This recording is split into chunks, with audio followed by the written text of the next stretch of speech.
Kemudian yang bulan kemarin kita cerita juga, kita ulangi lagi ceritanya. Syekh Abdul Qadir Al-Jilani itu punya pesantren. Jadi ada seseorang sering datang ke pesantren itu, tapi niatnya jelek. Niatnya itu ingin menjelek-jelekkan Syekh Abdul Qadir Al-Jilani, cuman dia belum dapat celah nih. Kita memata-matai, mencari kelemahan Syekh Abdul Qadir Al-Jilani. Suatu ketika orang ini ngelihat Syekh Abdul Qadir Al-Jilani lagi makan minum dan sebagainya. Setelah selesai, ada makanan sisa. Lalu Syekh Abdul Qadir Al-Jilani memberikan makanan tersebut kepada muridnya. Orang ini tahu ya, itu Syekh Abdul Qadir Al-Jilani kasih makan sisa kepada muridnya, kayak binatang aja muridnya dianggap. Nah ini tukang gosip ya begini nih, tukang gosip. Tidak tahu apa maksudnya, langsung nyebar berita keluar. Nyebar dia berita keluar.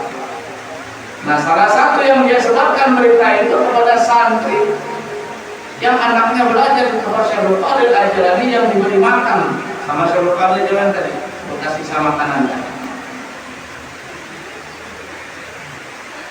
Dia datangi bapaknya. Nah, provokasi nih ya, yang orang ini katanya, Pak, anak bapak itu sekolah kan di pesantren Syekh Abdul Qadir Al-Jilani kok sekolah.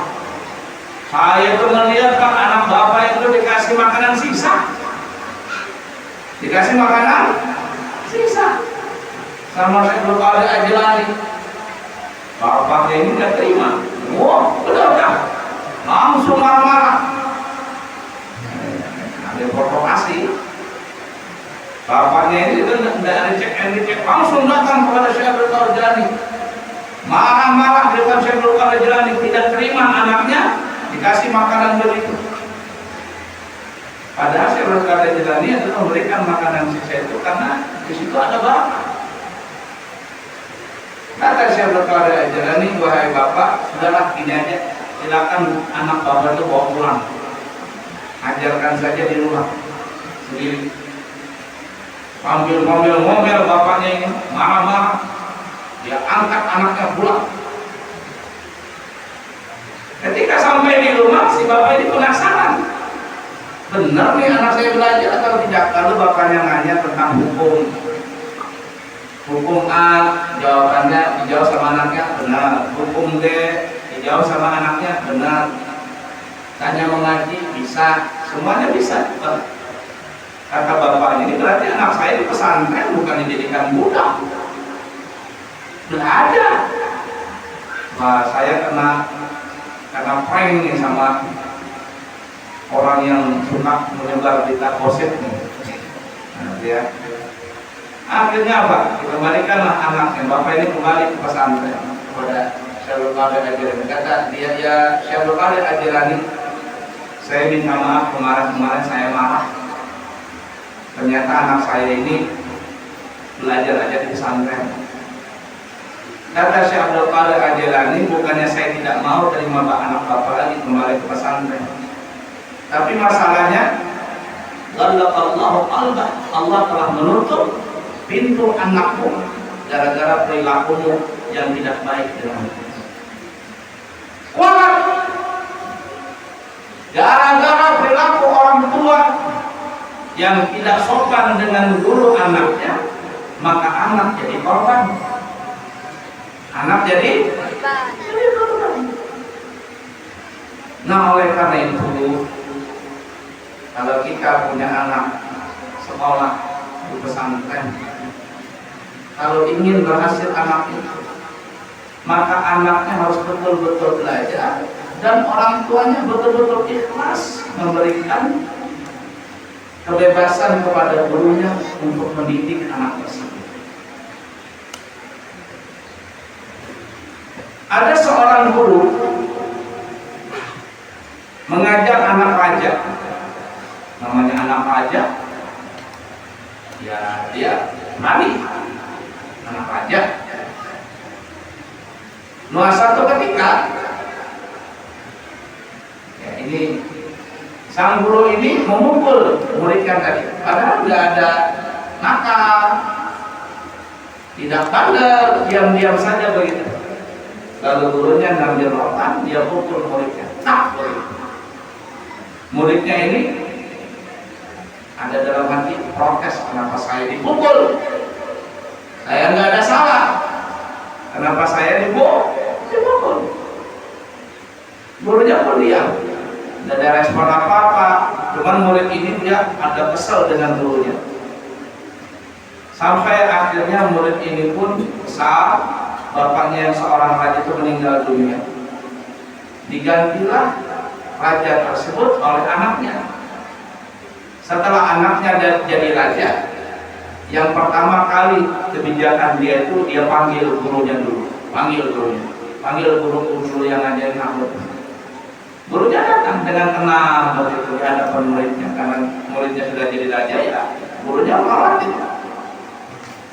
Lalu muridnya ini berkata, wahai guruku, di waktu kecil dulu ketika aku belajar, aku tidak ada salah, tidak ada apa-apa.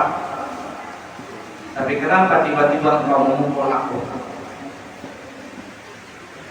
Gurunya pun tersenyum, mengingat masa lalu. Kata gurunya, wahai anakku, wahai muridku, sekarang engkau jadi raja, waktu itu engkau masih kecil. Aku tahu suatu saat engkau pasti akan jadi raja. Bagaimana waktu kecil ketika engkau kupukul? Tidak ada salah, tidak ada khilaf, lalu kupukul. Kau merasa kesal enggak? Merasa guru? Itu hakikatnya adalah pelajaran buatmu. Pelajaran buatmu untuk sekarang. Kalau engkau sudah jadi raja, maka ingat ketika engkau memberikan sanksi, ketika engkau punya rakyat nanti, maka haruslah adil. Jangan sampai engkau menzalimi rakyatmu.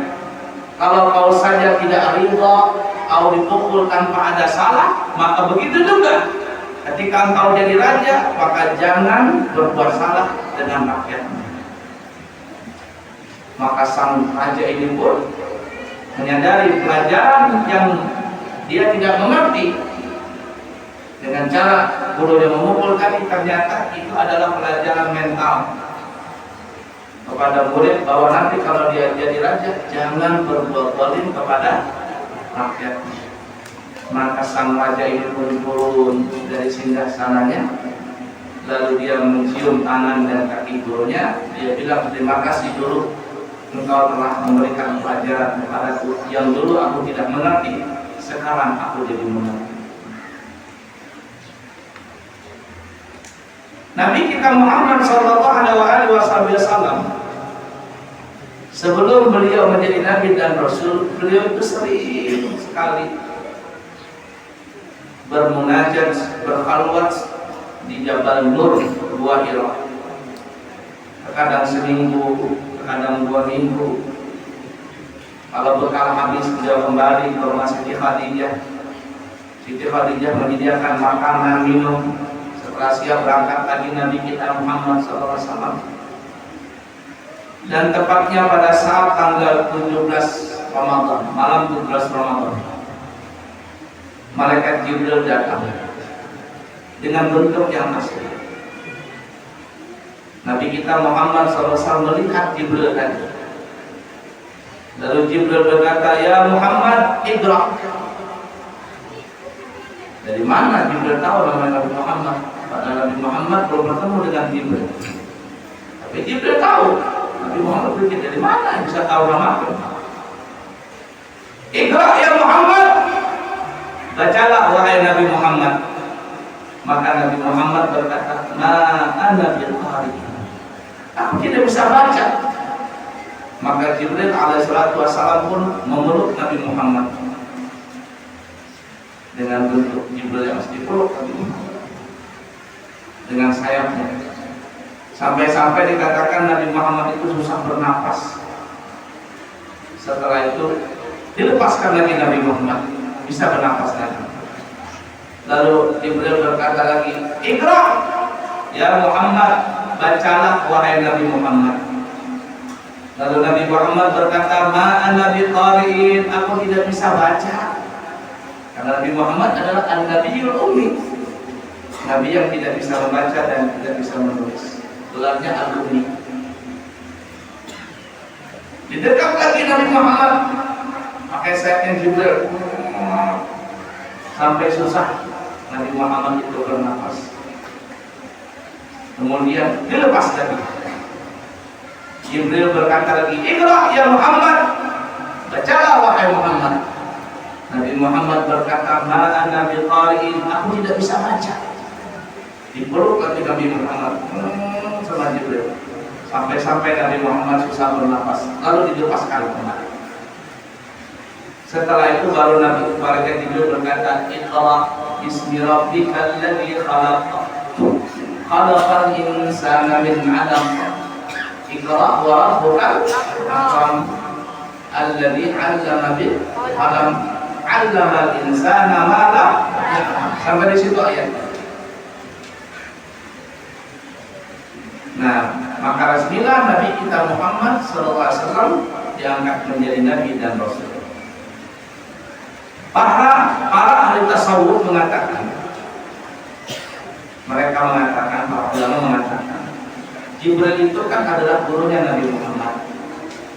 Ketika Jibril memerintahkan untuk membaca, maka Nabi kita mengatakan, "Saya tidak bisa baca." Sampai berulang 3 kali Jibril membuka itu. Nah, para ulama mengatakan seorang guru boleh memukul muridnya kalau muridnya itu tidak bisa melakukan perintah gurunya. Tetapi ada syaratnya, kata ulama. Yang pertama, pukulan itu tidak sampai melukai atau sampai mematahkan tulang, baik luka luar ataupun luka dalam, jangan sampai. Yang kedua, pukulan itu di daerah yang banyak dagingnya, lengan, tangan, telapak tangan, paha, betis, telapak kaki. Jangan sampai memukul daerah kepala, leher, dada, perut, selangkangan, karena itu tempat yang berbahaya. Kemudian para ulama tadi menambahkan, karena Jibril dan memeluk Nabi Muhammad 3 kali, maka kata ulama, jikalau engkau memberikan sanksi kepada anakmu sendiri atau kepada muridmu, maka jangan lebih memukulnya daripada 3 kali. Kalau seandainya lebih daripada 3 kali, maka pukulan itu sudah masuk pukulan yang didorong oleh hawa nafsu. Nah, oleh karena itu di dalam belajar semua harus bekerja sama. Guru harus sabar mendidik muridnya yang bermacam-macam karakternya. Seorang murid tidak boleh putus asa dan mesti harus menjadikan hatinya itu seperti orang mati ketika belajar dengan gurunya. Tidak boleh melawan dengan gurunya, tidak boleh membantah daripada perkataan gurunya. Perkataannya adalah perkataan gurunya, tingkah lakunya adalah tingkah laku gurunya. Kemudian yang tidak kalah penting adalah orang tua itu sendiri. Orang tua itu sendiri. Berapa banyak problem yang terjadi di seluruh pesantren, dan hampir semua pesantren ya begitu juga. Banyak sekali permasalahan itu seseorang santri berhenti adalah karena faktor orang tua yang mereka itu belil adab, yang mereka itu tidak beradab dengan guru anak, yang menyebabkan anak itu gagal gara-gara perilaku orang tuanya yang tidak sopan dengan gurunya. Oleh karenanya Kalau kita punya anak disekolahkan di pesantren, maka serahkanlah anak itu lahir batinnya kepada gurunya. Kita orang tua cukup kita mencarikan rezeki agar anak kita itu tenang belajar di pesantren. Urusan pendidikannya kita serahkan kepada gurunya. Mau digundulkah, mau diapakan, jangan dilawankan anak itu. Dia ngelapor, aku digundul, biarkan saja. Kamu si nakal, maka kamu digundul sama gurunya. Ketika seorang tua tadi tidak terima dengan apa yang dilakukan oleh gurunya, maka bisa jadi menjadikan anak itu gagal di dalam menuntut ilmu. Nah, oleh karenanya para jamaah, kita bekerja sama bareng-bareng dalam menghasilkan anak kita ini menjadi anak yang baik. Bukan hanya dari segi ilmu, tapi juga dari segi akhlaknya. Karena anak ini bermacam-macam karakter, bermacam-macam sifat. Menghadapi anak yang di bawah umur 10 tahun, beda kelakuannya. Di atas 11 tahun ke atas, beda kelakuannya. Ketika anak itu dewasa 15 tahun ke atas, beda lagi kelakuannya. Kalau tidak sabar-sabar, maka semua akan mendapatkan kegagalan. Tapi kalau sabar semuanya, gurunya sabar, muridnya sabar, orang tuanya sabar, insya Allah akan berhasil anak tersebut di dalam menuntut